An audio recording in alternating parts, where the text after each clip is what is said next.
Hi everyone, my name is Elizabeth, and today I'm going to be answering 3 questions for discussion post 9. So, the first question was share an advantage and disadvantage of working in small groups.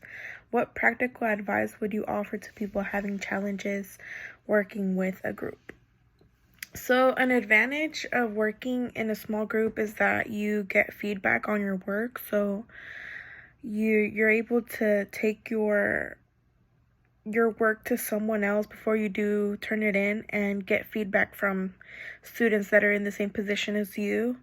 Another advantage is that the work is getting distributed evenly, so it's not such a huge load on you. It's getting distributed evenly and everyone has a role to take on, so it's a lot less pressure. A disadvantage is that some people's work ethic is a lot more lenient than others. Some people like working ahead of time, some people procrastinate and leave everything to the end, and other people depend too much on their team and don't do anything and take advantage of the fact that they are in a team.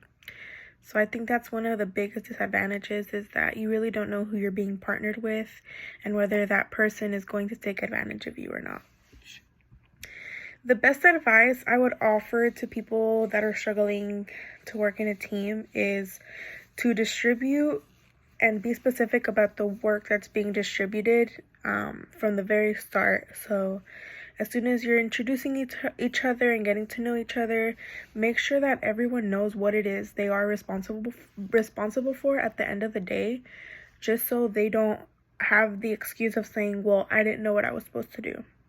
So make sure your work is getting distributed in the very, very beginning, and also have frequent check-ins with each other and updates to see how you guys are doing on each other's work. And if people need help with something, it can be offered.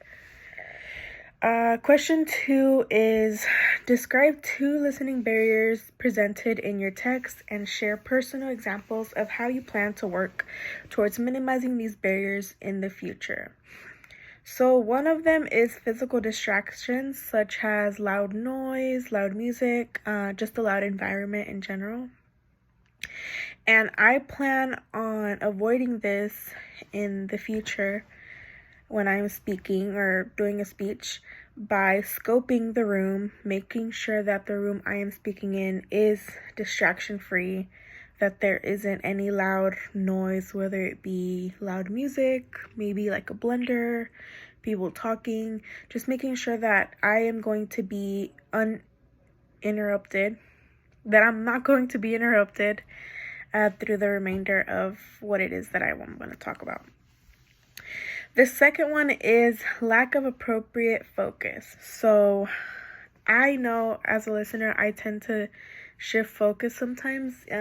Like for instance, if I'm at church or if my friend's talking to me or something, and it's just not something that I'm like super, super invested in, I get distracted very easily by little things.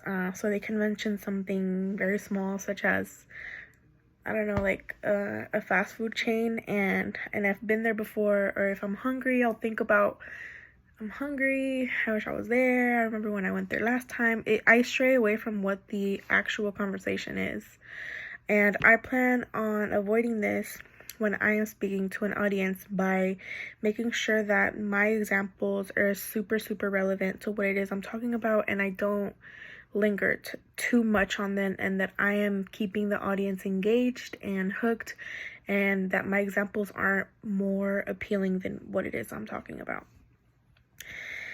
Question 3 is complete the listening assignment on page 88 of your textbook and share what you learned about your listening habits. So I actually learned, and it didn't surprise me, that I am an empathetic listener. So I am somebody that I think emotional appeal is something I'm more interested in than logical. I'm just more appealed to listening to something that has emotion in it. And when I know I can identify with the speaker, or when there is a lot of emotion in what it is they're saying, I tune in because I'm almost trying to see what it is they feel. I'm trying to understand how they feel, if I don't already. So I get very distracted if there is no emotional appeal.